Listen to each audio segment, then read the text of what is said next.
약사계의 비, 약비 정재훈, 신경외과계 1타 강사 석쌤 이경석의 약비와 석쌤 사실일까? 네. 원래 저희가 네. 저번에 방송한 거 하고 네. 끝낼라 그랬었는데 조회수가 또 많이 올라왔어요. 생각보다 괜찮아요. 네, 그래서 또 굿라이프에서 한 번 더 하자 해가지고 또 이렇게 더 하게 됐습니다. 야, 오늘 그래서 고품격 팩트 체크 리뷰쇼. 오늘은요, 요즘 여름 아닙니까? 여름 되면은 네. 다이어트 굉장히 관심 많잖아요. 근데 그 중에서 다이어트 최대의 적 삼겹살.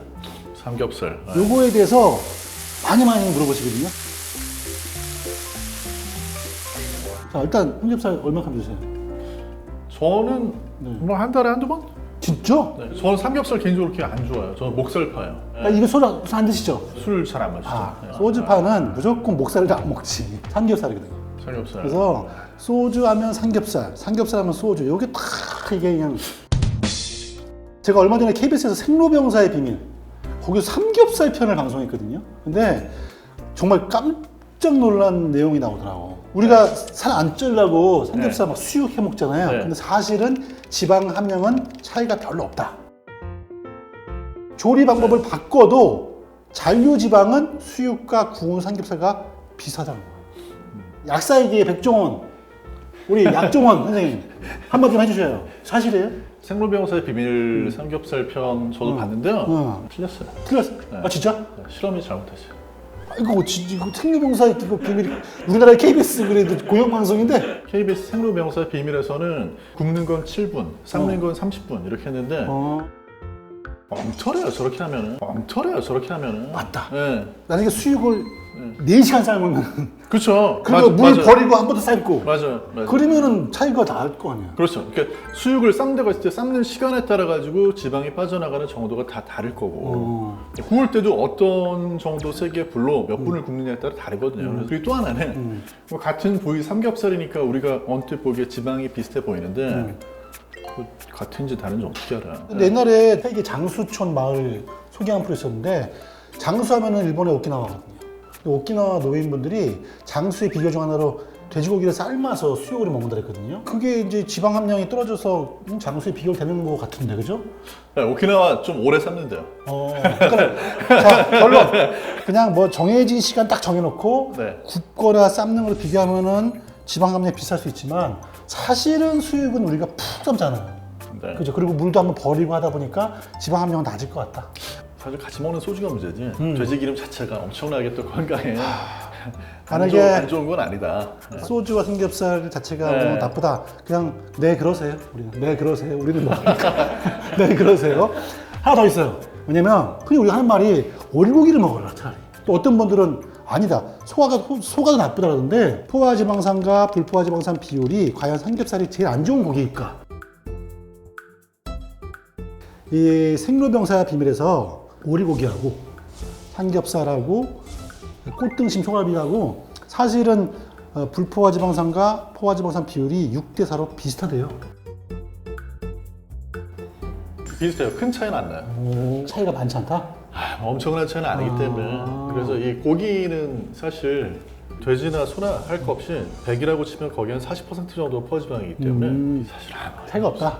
아무 의미 없고 저 아는 분이 오리고기에 불포지방 많이 들어있어서 뭐 이렇게 자기한테 좋을 것 같다고 한 달 내내 거의 매일 드셨다가 보통 음식으로 콜레스테롤 수치 높이기 쉽지 않거든요. 근데 너무 많이 먹어가지고 콜레스테롤 수치가 진짜 저거야 똑같은 거예요. 저거 똑같은 거야. 와인 먹으면은 심장병 예방되라서 와인 맨날 마시는 거잖아. 그 차이가 없는 거네. 그렇죠? 적당히 먹어가지고 나쁠 건 전혀 없는데 결론 그러면은 이것도 결론하고 가야죠. 네. 건강을 위해서 오리고기만, 건강을 위해서 소고기만 먹는 건 또 아니다. 그죠? 네.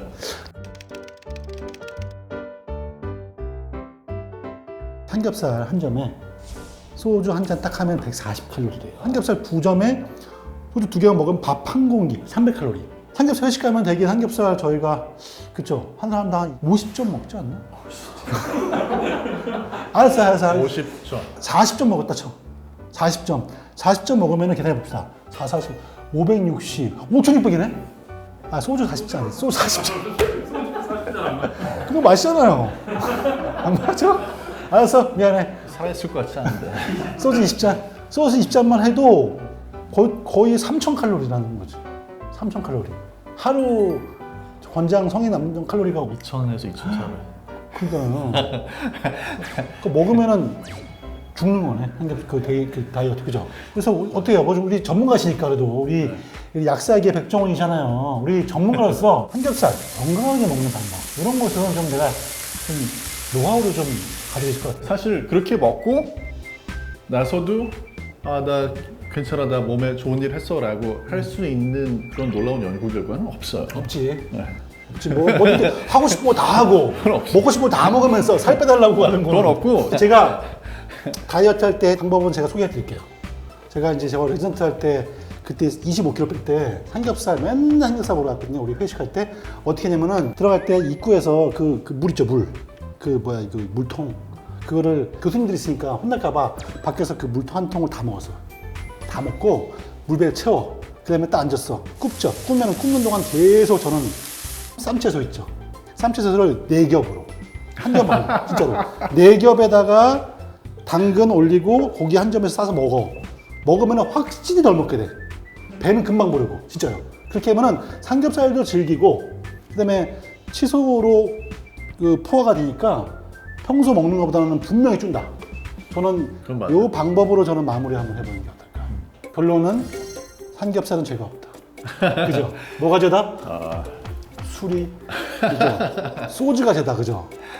저는 뭐 애초에 목살 파니까 그래서 뭐 삼겹살을 뭐 삶거나 찌면 뭐 굽는 거보다 지방이 뭐 줄어든다, 뭐 40%까지 줄어든다 해봤자 목살보다 지방이 훨씬 많아요. 네, 그래서 돼지고기를 목살도 맛있고 갈매기살도 맛있고 항정살도 맛있고 맛있는 부위 되게 많은데 목살은 저기 뻑뻑한데. 가면은 그 영등포 쪽에 있어요. 저기 동래정이라고. 동네성? 동래정, 그분이 동래정실에 사장님이에요. 근데 거기 그 갈매기살하고 삼겹살 먹으면서 건강을 지키는 방법은 뭐 적게 먹는 것밖에 없잖아요. 네. 좀 이렇게 다양한 고기를 좀 즐기는 게 제가 알겠습니다.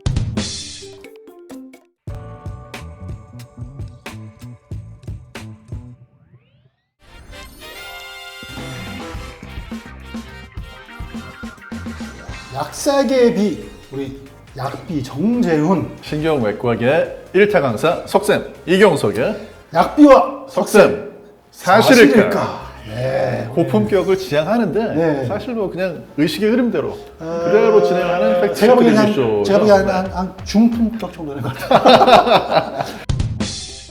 유튜브에서 네. 저 놀라운 제목을 봤어요. 네. 매일 먹는 이 음식이 뼈를 녹이고 있다. 엄청나지 않습니까? 뼈를 녹인다. 녹인다. 음식이. 제가 뼈 녹인다 하면은 떠오르는 게 옛날에 우리 그 컵에다가 콜라 부어가지고 이빨 넣으면은 이빨 녹는다. 과연 뼈를 녹이는 뼈 건강에 안 좋은 음식 도대체 이게 뭔가 한번 궁금했는데 뽑아봤더니 5가지, 이거 보통 5가지 그런 뭔가 심상치 않거든요. 네. 근데 첫 번째 당분, 당분, 그다음 커피, 커피? 그리고 육류와 생선, 뭐 산성식품이라 안 된대요. 그다음에 네 번째가 식품 첨가물, 네. 그리고 5번째가 뭐 스테로이드 약물. 잠깐만. 네. 당분, 커피, 육류와 생선은 저희가 그냥 거의 매일 먹는 건데 이게 뼈를 녹이는 음식으로 네. 이게 누가 본 거예요? 우리 나타님 보신 거 아니면? 유튜브에. 유튜브? 네. 유튜브에서 네. 조회수 팍 올리려고 네, 네. 사람들이 막 네. 놀래기 위해서 약간 그런 게 있는 것 같아요. 그런 거 있어요. 확실히 있어요. 가졌던 상식보다 뒤집는 내용이 올라가야 사람들이 조회를 한단 말이에요. 약간 그러긴 해요. 당분이 뼈를 녹인다는 게 참, 이게 되게 시적인 표현이에요. 당분. 뼈도 당분이 같이 뼈를 녹여. 녹였으면 애들이 제일 먼저 녹게? 그 당분하면 떠오르는 게 저는 그 믹스 커피가 네. 마을에 가면 어르신들 제일 먼저 믹스 커피 쫙 그냥 풀어가지고 그 큰 통에다가 풀어가 나눠 먹잖아요. 그게 아침에 일과 시작이잖아요. 그게 뼈를 녹인다. 그게 무슨 뜻인 것 같아요? 이게 뭐 당분이 뭐 뼈를 녹이고 이런 게 아니고 당분 음료 마시는 애들이 우유 잘 안 마시니까 우유가 굉장히 중요한 칼슘 근본인데 제가 항상 말씀드리지만 먹으면 키 크는 식품 딱 하나 있어요. 딱 하나. 우유. 우유. 무슨 뭐 저기 유튜브나 이런 거에 광고 올라오잖아요. 무슨 키 성장 건강 무슨 뭐 기능식품.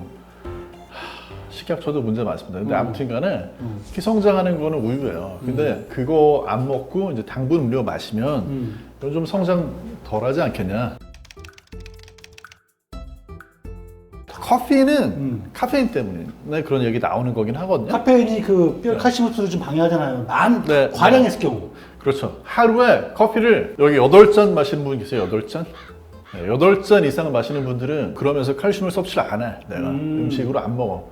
그러면 걱정을 좀 해야 되는데 커피 하루에 뭐 2-3잔 마시면서는 이게 조금 더 빠져나가긴 하는데 그렇게 빠져나가면 그만큼 몸에서 또 알아서 칼슘이 들어있는 식품 먹을 때 좀 더 흡수를 해. 그러니까. 그래서 대부분의 경우에 사람들이 모르는 게 뭐냐면 칼슘은 많이 먹는다고 먹는 족족 다 흡수를 하는 게 아니고 몸에서 필요한 만큼만 네, 가지고 들어오잖아요. 맞아요. 근데 이제 커피를 마시면 조금 살짝 더 빠져나가는데 그래봤자 우유 뭐 이렇게 마시면 거기 있는 칼슘을 좀 더 흡수를 잘한다는 거죠 몸에서. 그래서 그렇지. 칼슘을 나는 전혀 안 먹는 사람이다. 그럼 근데 커피는 좋아한다. 그런 걱정을 해야 되는데 그게 아니면 지구상에 한2명 있을 것 같아요. 그죠? 한두 명. 칼슘을 전혀 안 먹는데 커피만 먹는 사람 지구상에 2명 있지 뭐. 산성식품, 동물성 식품. 그것도 얘기해줘요. 빨리 얘기해줘요. 근데 이제 네. 동물성 식품이 산성식품이라는 것 자체가 과학적인 근거가 없어요. 예전에 박지성 선수가 이제 무릎 다쳤던가 그랬었을 때 이제 회복하려고 집에서 곰탕 보내준다는 그런 얘기에 어떤 분이 이제 편지 써가지고 그거 먹으면은 저 칼슘 더 빠져나간다고 하신 분이 계셨었거든요. 예, 예. 육류하고 생선 같은 이런 동물성 식품에는 단백질 많이 들어있잖아요. 근데 그 고단백질 식단이 이제 주장이 두 가지가 엇갈려요. 고단백질로 먹으면 칼슘이 조금 더 많이 빠져나간다는 고단백질 위주로 식사했을 때 예, 그런 주장을 하는 이제 연구들이 있고 그다음에 반대로 또 고단백질 식품 먹어야지 이 뼈가 더 튼튼해진다는 그런 연구가 있고 이제 두 개 엇갈리는데 보통 양쪽 의견이 엇갈린다는 건 이런 얘기잖아요. 이게 효과가 강력하지 않은 거죠. 어느 쪽으로든지 간에. 그래서 걱정할 일은 거의 없는 것 같고 육류와 생선은 여러분을 기다려주지 않아요. 있을 때 얼른 드세요 그냥. 뼈 건강에 안 좋은 건 저는 하나 뽑으라면은 뼈는요 여러분 쉽게 말하면 유기질과 무기질 있잖아요. 네. 무기질은 그냥 뭐 칼슘, 마그네슘, 뭐 철 이런 거고 유기질은 뭐 단백질, 콜라겐 이런 거잖아요, 그죠? 네. 유기질 합성을 막는 음식이 하나 있어요. 그게 인산. 인산이 어딘지 알아요? 콜라에 있어요, 콜라. 그래서 전 나온 것 같아.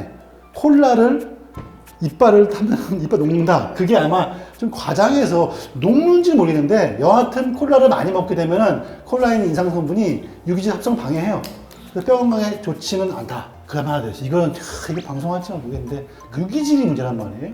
유기질 뭐가 있냐면 콜라겐이 있어요, 이 안에. 콜라겐을 많이 먹으면 뼈가 튼튼해진다 해서 콜라겐 판매하잖아요. 얘기 좀 해봐. 약사 아니야, 약사. 근데 뭐 많이들 먹는데 넘어가. 뭐 먹어서 나쁠 건 없을 것 같은데 넘어가. 근데 먹는다고 그게 뭐 내가 뼈로 가 하면 뼈로 가고 주름살 좀 지우자 일로 가 하면 글로 가고 그러겠어요? 레고 블럭이랑 똑같아요. 레고 블럭 다 쪼개가지고 넣어주는데 내가 원하는 모습은 여기 가서 내가 필요한데 탁탁 꽂혀가지고 그렇게 되지는 않죠. 콜라겐은 우리 몸에서 합성이 되는 것이지. 그렇죠. 콜라겐 넣어가지고 그게 가서 우리 원하는 곳으로 싹 가는 것은 아닌데 이제 콜라겐은 뭐다? 콜라겐은 단백질이니까 단백질 합성을 좀 촉진시킬 수 있는 아주 건강한 단백질 식품이라든지 단백질 합성은 뭐예요? 우리 몸의 대사 활동이 올라가는 거니까 운동. 그게 사실 뼈 건강에 제일 좋은 음식 아니겠습니까? 맞아요. 뼈에다가 뭘 먹어가지고 엄청나게 넣어준다고 그래가지고 그것만 가지고 뼈를 튼튼하게 할 수는 없고 그 뼈를 붙잡고 있는 근육이 힘이 좋아야지 뼈도 함께 튼튼해지는 건데 그렇죠. 대체로 너무 먹는 것만 생각하시는 맞아. 경향이 있어요. 맞아요. 그래서 근력 운동 하면서 적절한 영양 섭취하는 게 뼈 건강에는 제일 좋습니다. 맞습니다. 뼈 건강에 안 좋은 음식은 사실은 뭐 나와 있는 당분도 아니고 네. 카페인도 아니고 사실은 우리가 뭐죠? 뭐 무슨 말 해야 되지? 빨리. 뭐가 몸에 뭐 안 좋은지 너무 걱정하지 마시고 적절한 칼슘 섭취. 맞아. 우유 소화 못 시키는 분들은 소화 좀 잘 되게 만들어 놓은 그런 우유도 있고 칼슘이네, 네, 칼슘. 네, 또 요거트를 드시면 좀 나은 경우도 있고 그렇게 해서 뭐 유제품이나 이런 걸로 칼슘 섭취 좀 하시고 녹인다 이런 충격적인 표현 여기에 좀 얽매이지 맞아요. 않으시면 좋을 것 같아요. 저도 한 가지 덧붙인다면 저는 구주법을 하면은 비타민 D 이건 부족한 네. 게 맞으니까 비타민 D가 또 꽤 건강에 좋다고 이미 증명이 됐으니까 비타민 D와 칼슘 정도는 도움될 수 있고 나머지 음식들은 운동이나 하시고 네, 잘 드시는 게 낫다. 맞아요. 이렇게 정리 한번 해볼까요? 맞아요.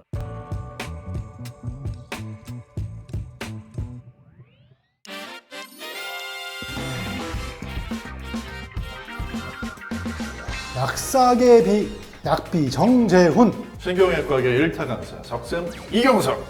약비와 석센. 석센 사실일까? 네, 전 세계에서 가장 또 주목하는 프로그램으로 뽑혔죠. 얼마 전에 뉴욕 타임스에서 오늘의 팩트 체크. 여름이면 꼭 나오는 방송 아이템. 꼭 나오죠. 꼭 나오죠. 얼려 먹어야 좋은 음식. 요거 방송에 많이 나옵니다. 아침 방송에 네. 보신 적 있죠? 이게 사실 방송이라는 게 네. 별거 없어요. 뭐예요? 날씨 더울 때는 얼음 얘기하면 사람들이 좋아하고 날씨 추워지잖아. 네. 날씨 추워지면 또 따뜻한 얘기하면 좋아요. 네, 얼려 먹어야 얼려 먹으면이 아니라 얼려 먹어야 좋은 음식. 이런 거 방송하는데 팩트 체크 한번 저희가 한번 해보도록 하겠습니다. 저는 들어보는데 얼려 먹어야 영양분을 뭐 한 200% 제대로 뽑아먹고 싶다. 이게 뭐 나오던데 블루베리 들어갔어요. 블루베리. 제일 대표적으로 나오는 게 블루베리예요. 그죠? 네. 저희 집에도 있어요. 얼려서 드세요 그거를? 얼려서 애들 그 컵에다가 부르르 부어. 그럼 애들이 텔레비 보면서 먹어요. 그게 방송에서 블루베리는 얼려 먹어야 영양분이 농취된다 그랬었거든요. 이게 사실인지 좀 말씀해 주세요. 이거를 제가 우선 간단하게 네. 요점만 말씀을 드려야 될 것 네, 네, 같아요. 블루베리 그 생것으로 되어 있는 거는 가격이 100g이 막 비싼 거는 7, 8천 원 돼요. 생 블루베리가 네, 비싸요. 생은, 네, 비싸요. 얼린 거를 사오는 경우가 있죠, 블루베리를. 집에서. 포장되어 있는 거는 1kg짜리가 한 10,000원 해요. 포장이라는 것은 뭐야? 얼린 거? 미국에서 냉동 냉동으로 블루베리 온 거? 싸네. 이게 가격이 10배 차가 나요. 근데 이제 이게 처음에 나온 이야기는 뭐냐면 뭐예요? 블루베리를 응. 냉동을 해놔도 응. 괜찮다. 어. 냉동을 한 블루베리가 그 안에 들어있는 항산화 물질 같은 게 함량이 별로 안 줄어든다. 아, 냉동한 거 너무 걱정하지 마라. 네, 네. 심지어는 이제 어떤 그 학부생이 연구를 했어요. 이게 뭐 학부생 졸업 논문 정도 되는 것 같아요. 급이 낮네. 저기 뭐 수업 이게 엄청난 논문이 아니에요. 전 세계 이슈가 되는 논문 아니네. 이 블루베리를 얼렸더니 항산화 물질이 심지어 농도가 올라가더라. 근데 이제 그 올라간 게 없던 게 뭐 이렇게 어디서 나와서 이건 아니고 식물은 얼렸다가 녹이면은 맛이 하나도 없잖아요. 그게 왜 그러냐면 얼음 결정이 찔려가지고 이게 이제 다 깨져요. 하게 되는구나. 네. 고기는 얼렸다 녹여도 어느 정도 탄력이 있어요. 식물은 세포벽이 단단해가지고 얼음이 이렇게 결정이 딱 생기면 그거 못 버티고 구멍이 깨져버려. 뻥뻥 나고 깨져버리지 이게 막 이렇게 늘어나질 못해요. 그러니까 블루베리도 얼리면 그 과정에서 뽕뽕 얼음 결정이 상출되니까 그래서 이제 그 안에 항산화 물질이 더 많이 흘러나와서 농도가 높게 나온 것 같아요. 근데 아까 말씀드렸잖아요. 알겠다. 이거는 그냥 학부생 연구고 학부생. 이게 대단한 연구 같으면 이걸 재현하기 위해서 다른 사람들도 연구를 했을 거 아니에요. 무슨 연구가 전혀 없어. 그러니까 대단한 그게 아니고 둘이 마트에 갔는데 경석쌤은 생 블루베리, 뭐 유기농 생 블루베리 딱 해가지고 들고 가고 나는 냉동 블루베리 막 10분의 1 가격 이렇게 들고 가면 없어 보이잖아. 그게. 자괴감이 드는데 그런 사람한테 그러지 마라. 네가 산 블루베리도 생 블루베리보다 맛은 혹시 떨어질지 몰라도 영양 성분은 거기 그대로 들어있다. 네, 그런 연구 결과거든요. 그런 거야. 너 쫄지 마. 그래, 냉동 슬퍼하지 쫄아. 마. 슬퍼하지 마. 그런 내용이지. 이거를 좀 과장해서 냉동시킨 블루베리는 이게 더 좋다라고 과장했구나. 그렇지. 제가 또 하나 있어요. 나가 알 나온 김에. 두부를 얼리면은 단백질 함량이 6배 증가한다. 왜? 보니까 뭐 수분을 막 짜내고 냉동한 동두부는 이게 단백질이 응축됐다는 거거든요. 이거는 또 어떻게 생각하세요? 요새 이제 뭐 중국 그 허거 하는데 되게 많이 생겼잖아요. 가보면 동두부라는 게 있어. 동두부는 뭐냐면 얼리면 구멍이 송송 나요. 두부가 국물이 흡수가 더 잘 돼. 허거에 넣으면 구멍이 뻥뻥 나니까. 국물이 싹싹 빠지니까. 그렇지. 국물이 거기에 싹 빼니까 먹을 때도 맛있거든. 그래서 이제 그렇게 먹는데 이게 두부를 집에서 얼리잖아요. 얼린 거에서 다시 녹여가지고 그 물만 짜내면 같은 무게를 먹는다고 한다면 당연히 영양이 6배로 농축이 되겠죠. 이거네. 100g 100g. 근데 얘는 얼렸어. 얼마나 얘는 쫙 오므라들어. 오므라드니까 얘네들은 훨씬 더 가벼울 거 아니에요. 그러니까 100g을 내면 얘는 한 3개가 더 모여야 되는 거지. 그렇지. 그 얘기인 거지. 네. 두부를 얼렸더니 단백질이 증가한다는 아니라는 얘기야. 네. 그 똑같은 말장난 하는 게 뭐냐면 뭐예요? 과일을 말리면 아 봤어. 나 봤어. 영양이 뭐 5배 증가한다. 봤어. 똑같은 얘기. 봤어. 같은 그램으로 재려면 얘는 5개가 모여야 되니까. 나 그 방송한 적 있는데. 하나, 둘, 셋 열면은 짠! 하면서 바로 말린 뭐 야채 하면서 사람들이 오! 하면서 여기에는 응축된 죄송합니다. 팽이버섯 얘기도 있으니까 다 같은 원리다? 팽이버섯은 더 말도 안 되는 게 이건 연구도 없고 일단 그다음에 팽이버섯을 뭐 이렇게 얼렸다 섭취하면 단단한 세포벽이 찢어져서 영양 성분이 더 쉽게 빠져나와서 더 먹을 수 있다. 근데 팽이버섯의 영양 성분은 보통 우리 얘기하는 건 그 세포벽 자체 이런 건데 그게 사실 뭐 얼렸다가 녹인다고 해서 더 흡수가 잘 된다고 보기도 어렵고 브로콜리 제가 같은 얘기인데 네. 마트에 갔는데 얼린 브로콜리를 사올 때는 좀 기분이 안 좋거든. 찜찜하지? 네, 찜찜해. 내가 좀 뭐랄까 좀 패배한 느낌. 맞아. 미안해. 뭐 이번 달은 얼린 거 먹자. 약간 그런 느낌이 그죠? 근데 그런 느낌 가질 필요가 전혀 없는 게 브로콜리 얼린 건 브로콜리가 완전히 다 자라고 익은 거를 그걸 그냥 바로 공장으로 가져가서 얼리는 거고 얼린 거 말고 내가 마트에 가서 사는 거는 첫 번째로 덜 익었을 때 수확을 해야 돼. 왜냐면 다 익은 다음에는 이게 가져오다가 상할 수 있으니까. 그리고 또 하나는 냉동된 거는 그 상태 그대로 영양이 들어있을 텐데 오히려 그거를 그냥 상온으로 가지고 오다 보면 분명히 영양소가 파괴가 되긴 된다는 거죠. 그러니까 그렇게 생각을 하면 얼린 것도 생각보다 괜찮다는 건데 이런 얘기는 안 해요. 집에서 실컷 있어 보이게 생것 브로콜리를 사왔는데 방송 보고 얼리는 게 좋네? 굳이 얼릴 그런 이유는 없다는 거지. 방송이 문제, 유튜브가 문제야. 다만 얼리는 게 더 좋을 때는 어떤 때 있냐면 집에 이제 사왔잖아요. 야채를 사왔어. 야채를 이틀, 사왔어? 3일이 지났는데도 안 먹고 있어요.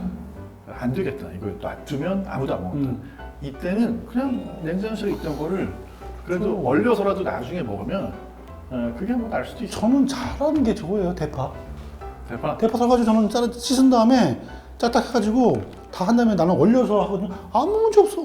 대파는 얼려도 될 것 같고. 맞아. 근데 이게 결론은 얼린다는 것 자체가 이게 얼려도 된다는 뜻이지 얼리면 영양분이 더 풍부해진다는 것은 팩트 체크 결과 아니야. 그건 아니죠.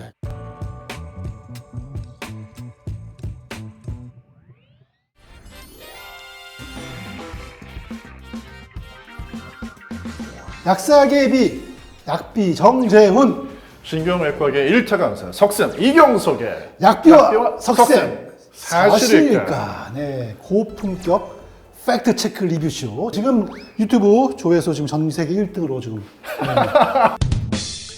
자, 오늘도 정말로 여러분들이 궁금해하시는 이야기를 제가 가져왔습니다. 건강 정보 프로그램의 단골 아이템입니다. 체온 1도 올리면 만병을 이긴다. 체온 1도 올라가면은 면역력이 올라간다. 어떻게 생각하세요? 그거에 대해서 해봐 들었죠? 정상 체온에서 1도만 떨어져도 암세포가 번식하기 쉬운 몸 상태가 된다. 뭐 이런 얘기 하니까 벌써 내 몸이 허해. 아니 좀 차가워. 지금 아니 손끝이 지금 그래가지고 네. 저런 얘기를 들으면 이해는 가요. 근데 대부분요 보면은 되게 신기한 건강 뭐 관리법 이런 거는 주로 한 나라로 집중돼. 어디 같아요? 일본인데 맞아요. 대부분 일본 맞잖아요. 이것도 역시 마법의 1도 체온 건강법이라는 일본 책이 있는데 체온이 1도만 떨어져도 면역력이 30% 감소한다고 돼 있다. 이거 어떻게 하세요? 일본에서 또 들어와서 한국에서 유행했던 게 혈액형. 혈액형 그렇죠. MBTI로 혈액형으로 성격 따지는 게 우리나라가 이만밖에 없다면서요. 그렇죠. 일본에 저런 거 가지고 오면 한국에서 히트 친다는 걸 아니까 전파를 하고 이런 분들이 있긴 하죠. 그래서 이제 냉장고에서 물을 꺼내서 상온에서 보관해서 미지근하게 먹어라. 미지근하게. 네. 그래서 막 막- 체온을 올리기 위한 원적에서 매트에서 막 그런 게 있죠? 침대 네. 침대 누우면은 네. 반통형이 있어. 반통형 이게 있어. 눈 다음에 딱 키면은 열이 나와. 열을 나가서 몸에 체온을 올려주는 거예요. 그래서 체온을 올리게 하는데 그래서 또 하나 있어요. 그래서 막 체온을 올리는 음식, 생강. 생각. 네. 생강을 먹어야지 우리 몸에 체온이 올린다. 따라서 그것 때문에 우리 몸이 면역력이 좋아진다. 그죠? 근데 네. 보통 그 체온을 올리는 음식이라고 하는 것들이 먹으면 땀이 나는 것들이에요. 아, 여름에 이열치열 한다고 매운 음식 많이 먹잖아요. 땀이 나요. 먹으면 땀이 나는데 그 다음에 오히려 식어. 그러니까 생각해보면 진짜로 여러분이 몸이 따뜻해지기를 바라면 방법이 하나 있습니다. 뭐요? 뷔페에 가서 마음껏 드세요, 음식을. 뷔페 가서 음식을 진짜 많이 먹잖아요. 네. 소화시키면서 열이 열이 나요. 발생하지. 그 대신 체온을 올릴지언정 건강은 망친다. 그렇죠. 의학적으로 제가 확실하게 드리고 싶은 말씀은 이거죠. 우리 몸에 그 호메오스테시스라고 하잖아요. 우리 몸에서 오늘 가장 되게 고품격이다. 아우, 네. 고품격. 다시 한번. 호메오스테시스. 호메오스테시스. 고품격, 네. 자고 나오죠. 좋습니다. 호메오스테시스. 항상성. 우리 몸이 가장 완벽하게 가장 최적의 상태로 잘 건강하게 살 수 있는 그 환경을 유지하는 것이 호메오스테시스. 그래서 체온이 몇 도죠? 36.5도. 36도, 37도 사이를 맞춰야지만 우리 면역력이 최고. 소화도 잘 되고 건강하고 암세포와 싸워서 이길 수 있는 것도 고체온이잖아요. 그런데 뭐냐면 이게 왜 나왔냐면 제가 보기엔 36도 미만, 그죠? 35도, 뭐 35.5도인 분들 기준으로 한다면 체온이 1도 올라가면 면역력 올라가지, 그죠? 그죠? 그런데 36도에서 37도죠? 넘어가면은 호메오스테시스 깨진 거거든요. 그러면 그때부터는 오히려 나빠진 거잖아요. 근데 그런 얘기하지 않고 체온이 올라가면은 면역력이 올라간다. 이게 일반화해버리니까 사람들은 그죠? 36도보다 37도, 37도보다 38도 이렇게 오해할 수 있단 말이죠. 가끔 강연 나가면 많이 먹고 많이 운동하는 게 더 건강하고 장수하는 데 좋으냐, 아니면 적게 먹고 적당히 운동이겠죠. 이게 더 나으냐. 근데 많이 먹는 게 안 좋은 게 그런 식으로 해서 열을 많이 내는 것보다는 적게 먹는 게 체온도 살짝 낮게 유지하는 쪽으로 갈 수 있고 그게 오히려 건강이나 장수하고는 긍정적인 쪽으로 그게 들었어요. 보여주는 연구가 좀 많이 있어요. 저는 그게 들었어요. 그래서 적도 지방과 동남아 지방 같은 아열대, 열대 지방 분들보다 부기가 높은, 부기가 높다고 그래요? 뭐야? 네, 위도가 더 위도가 높은. 네, 네. 그 지역 사람들이 더 건강하다는 게 나와요. 왜냐면은 체온이 살짝 정상보다 약간 낮은 정도가 오히려 면역력을 더. 왜 당연한 거예요. 추운 지방은 체온 낮잖아요. 그러면 우리 몸은 체온을 올리기 위해서 호메오스테시스 작동한단 말이에요. 그래서 대사율이 막 올라가잖아요. 기초 대사율이 올라간다는 것은 살이 빠지는 거잖아요. 그죠? 반면 동남아 지방 같은 열대 지방은 너무 더우니까 대사율이 떨어져. 떨어지니까는 먹어도 웬만하면 살이 안 빠지는 거죠. 실제로 비만이 아열대 많아. 그리고 약간 추운 지방 갈수록 사실 비만이 좀 줄는 게 바로 그런 이유. 연구 결과가 두 개가 상반되는 게 있어요. 아까 이제 그 추운 데 가면 더 장수한다. 반대로 또 몸을 이렇게 좀 따뜻하게 해주면은 그게 또 장수를 한다. 이건 동물 실험 연구 결과인데 이거 뭐냐면 살짝 따뜻하게 사우나 하는 거죠. 사우나. 그것도 건강에 도움이 되고 또 반대로 살짝 냉탕이나 아니면 이제 뭐 추운데 바깥에서 잠깐 야외 활동 좀 이렇게 해서 약간 좀 춥게 자극해주는 거. 그런 항상성을 자극하는 뭔가 들어오면 사람이 엄청 음식을 잘 먹고 그러면 더 잘 살 것 같은데 중간에 살짝 굶듯이 해주면 오히려 그래. 네, 몸에서 더 건강 장수하게 해주는 그런 그 유전자 관련된 것들이 좀 스위치가 켜진다. 맞아요. 이런 주장을 하는 건데 아직까지 엄청 입증된 건 아니에요. 그래서 이거예요. 자극을 유도하는 것이 좋은 건강법이거든요. 예를 들어 추우면은 보일러를 팍 펴. 그러면은 이건 자극이 아니야. 누가 날 덮여준 거잖아요. 그런데 추우면은 살짝 약간 좀 옷을 두껍게 입어서 좀 추위를 견디면은 우리 몸에 열을 발생시키는 거거든요. 자극을 주는 거거든요. 근데 자극을 없애버리면은 안 좋은 것이고 약간 자극을 주는 환경을 만드는 것이 훨씬 더 좋은 거다. 그죠? 자, 배가 뭐 고픈데 배가 안 고프게 막 먹어서 배가 안 고픈 것보다 자극, 살짝 배고프게 만드는 것이 우리 몸에 대사율이 올라가는 거잖아요. 그렇죠. 그래서 무슨 말이냐? 겨울 되면은 너무 온도를 올리는 것보다 적정한 온도를 낮춰서 내복을 입고 있는 것이 좋다. 대신에 자극을 과유불급이니까 적당한 정도까지 해야지. 뭐 예를 들어서 사우나 몸에 좋다. 지나치게 했다가 거기서 쓰러지는 분들 안 되죠. 있잖아요. 네, 그러니까 북극 수영도 안 되고. 너무 이렇게 체온 1도 올리는 거 이런 데 연연하지 마시고. 맞아요. 네. 한 가지는 있어요. 의학적으로 정상 체온보다 낮은 분들 있거든요. 네. 이런 분들은 건강에 안 좋아요. 그런 분들은 반드시 올릴 수 있도록 전문가 또는 전문의와 상담을 하셔가지고 그거는 조치를 해야 돼요. 요 마치기 전에 네. 우리가 하나 정리를 해야 될 네. 게 체온을 1도 올린다는 거는 사실은 이 피부의 표피 체온이 아니고 신부 체온을 올릴 수 있다는 얘기를 하는 거잖아요. 집에서 그렇게 올릴 수 있는 방법이 없어요. 전기장판하고 뭐 그것은 표피, 네, 신부 체온을 올릴 수 있는 방법은 사실은 되게 힘들죠. 그렇죠. 아 똑똑해. 서울대 나오셔가지고. 여하튼 오늘도 여러분이 궁금했던 팩트 체크 저희가 또 완성했습니다.